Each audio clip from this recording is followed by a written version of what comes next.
We are lucky to have Blue Bombers president Wade Miller on with us live inside Harvard Studio 620 Lounge for the Extra Point, brought to you by Fraser Tolmie, Member of Parliament for Moose Jaw, Lake Center, Lanigan, fighting for Saskatchewan in Ottawa. Wade, I'll start with this. You played in a number of Labor Day Classics as a player. What is this game like for you, your perspective, and also from the Blue Bombers' point of view? Yeah, as you play in this game, records go out the window. And this is a whole new level when you got Labor Day and then the Banjo Bowl back-to-back. And it could be one of the best rivalry-type games in any sport. And the fan bases, both cities just open their city up, and the fans travel well to both games. It's just an exciting game to be a part of when you're a player and as a fan, and seeing everybody have such a great time. Your franchise is very healthy right now. You sold out the Banjo Bowl quickly, well in advance, and you also sold out a game against the worst team in the CFL, the Hamilton Tiger Cats. How did you do that? Well, we've had crowds over 30,000 every game, and we just continue to grow that fan base. And obviously in Saskatchewan, it's a great fan base too. So, the two prairie provinces, have support for their teams, and we, got to see that across the rest of the league. And I think actually by filling those stadiums, it helps the other CFL teams and gets those fan bases energized as well. You treat your fans really well. I know you had an event last night at Crave where for a number of years now you've bought Blue Bombers fans the first drink of the night. Yeah, there'll be 6 buses that show up that come in for every Labor Day, and then a ton of fans drive in. So we started, I think, in 2017 doing this, where at the Crave restaurant you come the night before, I'll buy your first drink, and we got DJ going, and just have a great place for everyone to come have fun the night before. So I've always wondered, from a visitor standpoint, the Labor Day, always having to travel on the Labor Day, do you feel slighted by that? Operationally, does it affect the way you go about things? No, not at all.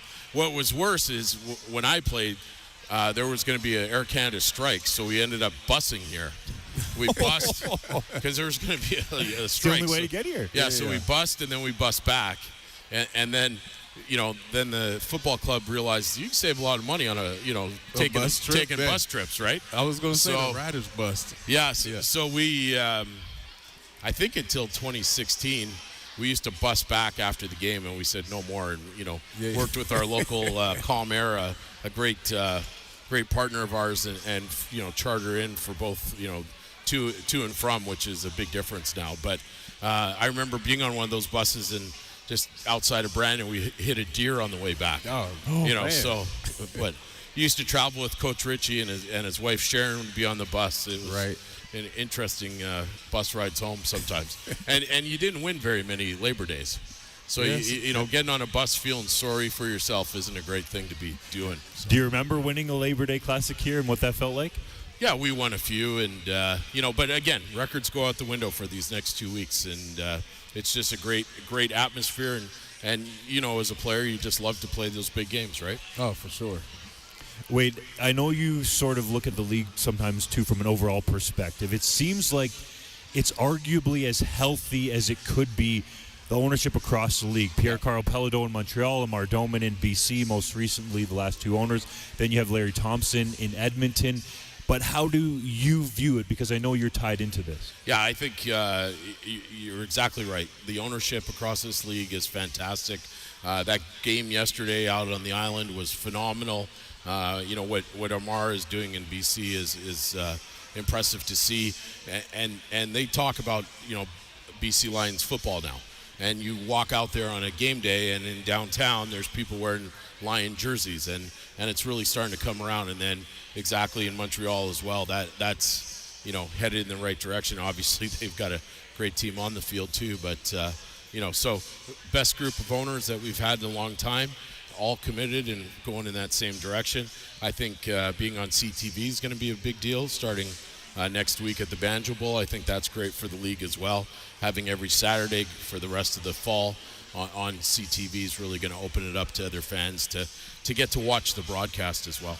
There's a lot of talk around BC right now and marketing money, and Amar Doman maybe pushing the envelope there. Does that just make it more competitive for everybody else, or how do you view the marketing money aspect of it? I have no problem with that because if you look at the Winnipeg and Saskatchewan markets, we've been doing this for years, getting our players out in the community, and it's a way that we grow our fan base. And I really believe that that's a successful way for us to grow our fan base across this country, and players should be paid for their time that they go out and commit to the community. CFL players are the most accessible players in any professional sports and just give back to their communities in so many ways. And you see that in Winnipeg, you see that in Saskatchewan, you see that in other cities. So I have no problem with that at all. We'll get you out on this because the Bombers started slow but have turned it around, still control their destiny to potentially get first place in the West Division. What's led to things changing with Winnipeg? Well, it's, last year, last couple of years, we won every one of those close games. We lost those close games at the beginning of the year. So process doesn't change. You go back to work, got an experienced, operation, obviously with our head coach. And, we're not going to change what we do, how we do it. And those W's will come, and we've seen that. Thanks a lot, Wade. It's going to be a fun couple weeks here, starting with the Labor Day Classic at Mosaic Stadium. Appreciate having you on. Thanks, guys.